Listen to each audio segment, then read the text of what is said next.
adwa ywak bana. Osako wacho ni tinde ndege magifuyo go to ka gilwar e skul moro ni to dispensary ma kanyo loro onge kata yath. Tinyiso ani gi empower. Ruto 2024 kane ogoyo sirikande mokwongo piny, nowacho ni wach mar arambe rumo. Kosariambo Osako nowacho ni arambe timore nade? Nokowacho. Austerity measures bana gigi kare ino okiwinji, wabro loko ni moko gi dhok machielo. Nowacho ni gigi koro nyaka rum mondo ji recover. Osako nyisi maler ni gima koro timore en ni sani kalapapla ka gigi ko thoro North Kanyamkago kuma aecha tiyudo ka hospital man kucho chiemo na neno kukele TV ka ne yath rumo no lore, lakini woman rep to nigi kalapapla malo.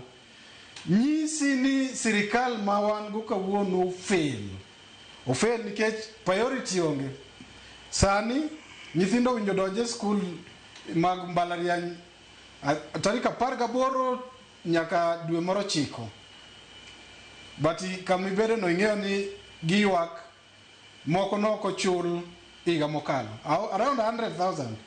Pesa migonyogo yudhe gimine to nitie owacho ni thurgi kuchi luongo nade kanya dhiang kiakia kure okowuok gima wacho ni okowuok e agulu mar sirikal. But nitiere gokinyi Ramogi kane no ki isomo gazet koso gazet no nyocho somo moro ka wacho ni Auditor General FCPA Nancy ywak ni to jogi golo pesa gi kure, to pesa ni ichake gi ng'ano jalup jatend piny ma en Professor Kindiki.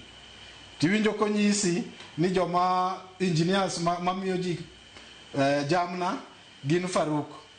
Pes jamna to nitie, to kidhi Baringo kama ni nyisa cha to nyithindo somo e bwo yien.